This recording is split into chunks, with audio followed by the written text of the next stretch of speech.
Boy, oh boy, I do not want to record this video, but boy, here we are. Before we get into all the talks in the chat and all the Lakers talking, ha ha ha, I told you so, low. Before we get into all that, of course, let's break down the trade, give you the pros and cons, everything you need to know about it, and my personal opinion about everything that happened in the transaction and moving forward for both organizations. For those who don't know, but I'm pretty sure you know because you look at the top of the video, the Dallas Mavericks are the franchise who won the Kyrie Irving sweepstakes. Congratulations to Dallas. Over the past couple of really years now, there's been this ongoing belief that the Mavericks, as soon as possible, need to put alongside a star next to Luka Doncic to alleviate some of the offensive responsibilities off of his plate. They do this with Kyrie Irving. There are some cons that come along with it, as well as some risk, but it's something that needed to be done. In return, the Brooklyn Nets are going to receive Dorian Finney-Smith, Spencer Dinwiddie, a first-round pick, and a couple of second-rounders. In terms of the Dallas Mavericks, first positive, we're going to stay positive in this video for as long as we possibly can. When it comes to the Dallas Mavericks, you got the start that you wanted.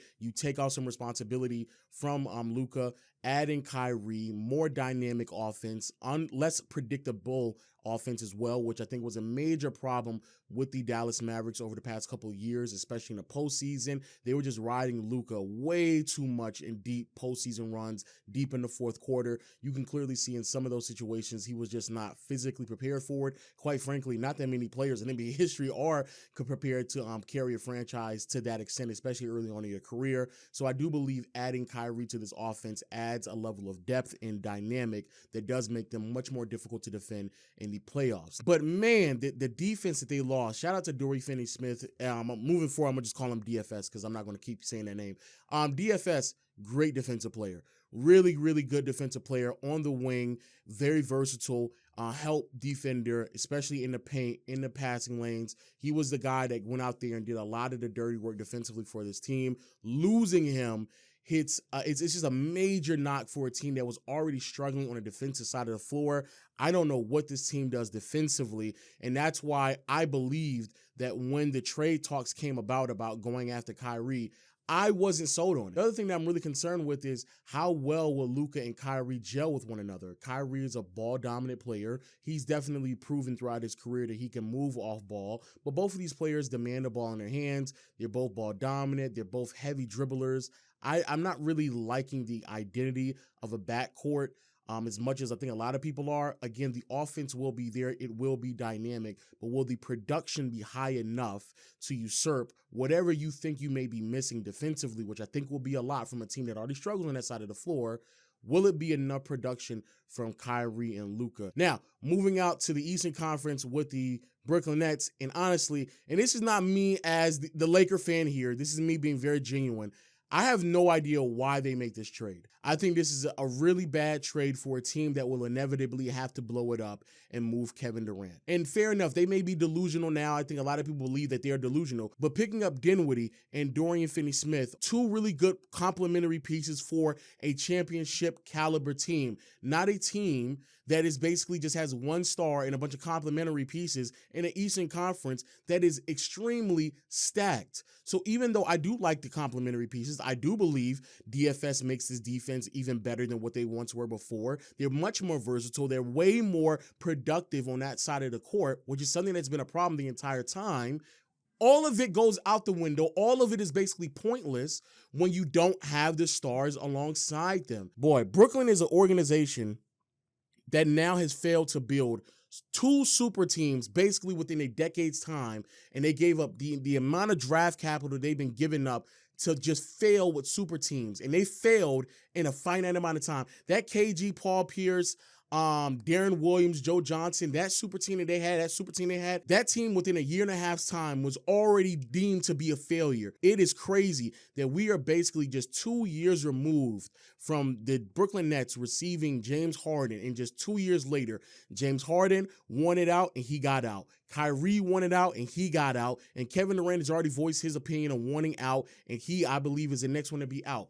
If that is the case, why would you get complementary pieces instead of getting as much draft capital and young players as possible? Massive losers, in my opinion, if you're Brooklyn, because I just don't see another star on the horizon that you can kind of finagle your way into getting that player. KD, I don't know what to tell you. You chose this path. You want to play next to Kyrie. He did what he did, and now you're stuck in Brooklyn by yourself. You should have stayed with the Warriors. And then not only you should have stayed with them, you should not have signed that contract extension for a team that you were not 100% sure on what they were going to do. Massive loser in this situation because it seems like the front office is deluded to believe, hey, we got you in the contract, so you're staying in the contract, and we're going to try our hardest to rebuild around you. That's what it sounds like. KD, you're done. Some of your better years in your career, playing at this stage of your career, is now about to be wasted from a franchise that believed that you owe them. You owe them their time to stay there as long as they demand it. Massive winners, Houston Rockets.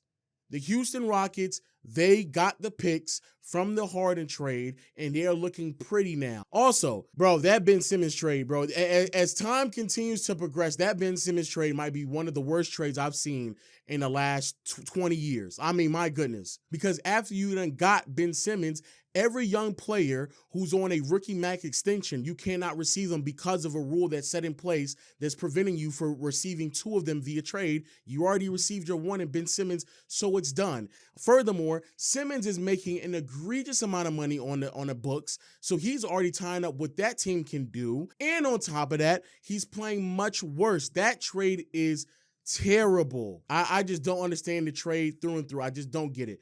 You should try to get as much draft capital as possible. But you can't fucking get it if the Lakers don't fucking offer it. Look, Rob Pelinka, you in that fucking front office, y'all niggas are. I'm done. I can't do it no more. I'm resigning. I cannot be a fan of a franchise that is so incompetent that they're not willing to put in 2 first-round picks in Austin Reeves. I should not go on my timeline on Twitter and see news telling me the Lakers they're unwilling to move off of Max Christie and Austin Reeves. Shut the fuck up. Are you dumb? I should not go on my timeline and sit here and see the Lakers were only willing to move off of 1 draft pick. Who cares? Why are y'all holding on to picks? After this season, LeBron and AD are only under contract for 1 more guaranteed year.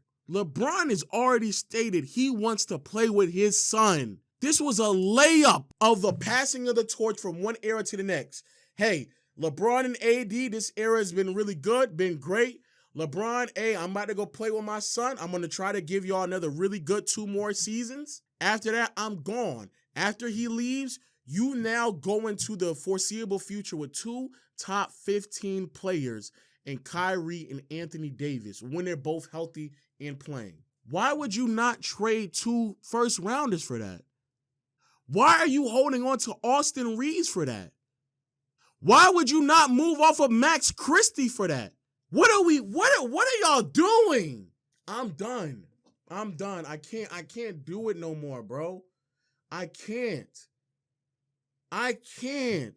It's been an incompetent franchise since the latter part of Kobe Bryant's career. In 2014, the Lakers drafted Julius Randle. What did they get for Julius Randle? Nothing. They just let him walk in free agency. In 2015, you get D'Angelo Russell. What do you do with him? Basically, you have to trade him and ship him off for Brook Lopez and Kuzma. Oh, wow, that's really good. But what happened to Brook Lopez? What'd you get for him? Nothing. You let him just walk, even though there's been reports that he said he wanted to stay. You drafted Lonzo over Tatum. You drafted B.I. over Jaylen Brown. Fair enough, though. Both of them turned out to be quality pieces. Lonzo and B.I. were packaged with Hart and a couple other assets to go get AD. That was a layup, even if I was still trying to be favorable to Rob Pelinka in that front office. Fair enough, you got Alex Caruso. Fair enough, you built that team. Okay, but then what else did you do with those players? KCP and Kuzma, you then traded to go get Russ. For what? What'd you get for Alex Caruso again? Nothing. You let him walk. 1 year of competency, and even in that year, the major move that they made was a layup of a move. Everybody knew that the Lakers were trying to get AD 7 years ago. And all of the other moves that I could try to give you the credit for, you basically got either nothing for them or Westbrook. It's not a competent franchise. And Russ more than likely will stay on the team. If you're telling me that they were struggling to move off another pick for Kyrie, why do I think that they're going to move off of any draft capital for those crazy ass Utah Jazz trades that have been circling around? Oh, they might get Clarkson and Mike Conley. Laker fans sitting there convincing themselves, oh, just wait when everybody healthy. They was healthy last night, and they lost to the Pelicans without Zion. Also, I just want y'all to know. Just want you to know. I want every Laker fan who sits there and talk about health. I want you to know this. Every team in the NBA deals with health issues. But if you need AD and LeBron and Russ to play every single game just so you can be an above 500 ball club, guess what? You're not a fucking good team. Stop being stupid. You're not a good team. You fired a defensive-oriented coach who's mediocre offensively to hire a rookie defensive-oriented coach who's mediocre offensively.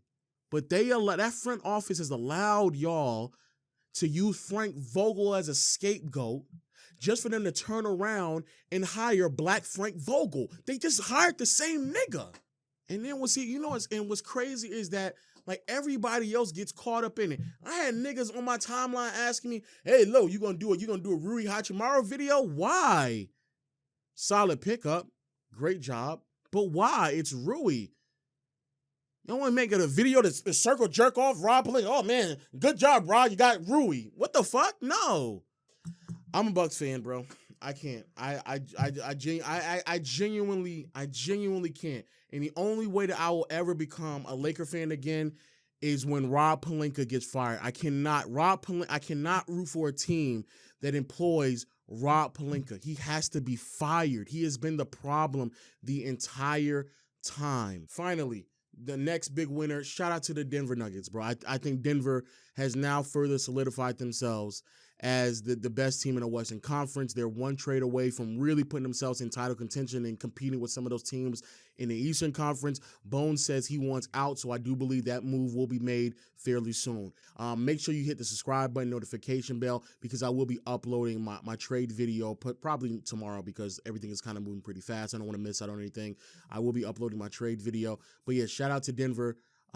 Golden State Warriors, also Curry just got hurt. Who knows how long he's going to be out. So that's the other team that's competing. And I think every other team in the Western Conference, they just don't have the personnel to match up with someone like Jokic. This is Jokic and the Denver Nuggets Western Conference to lose at this point. And I don't think anybody else is coming close unless Kawhi and PGs just turn into a whole nother level of player in the postseason, which who knows. But hey, man, I'm just depressed, bro. Signing out as a Bucks fan. I'll see you all later. Peace.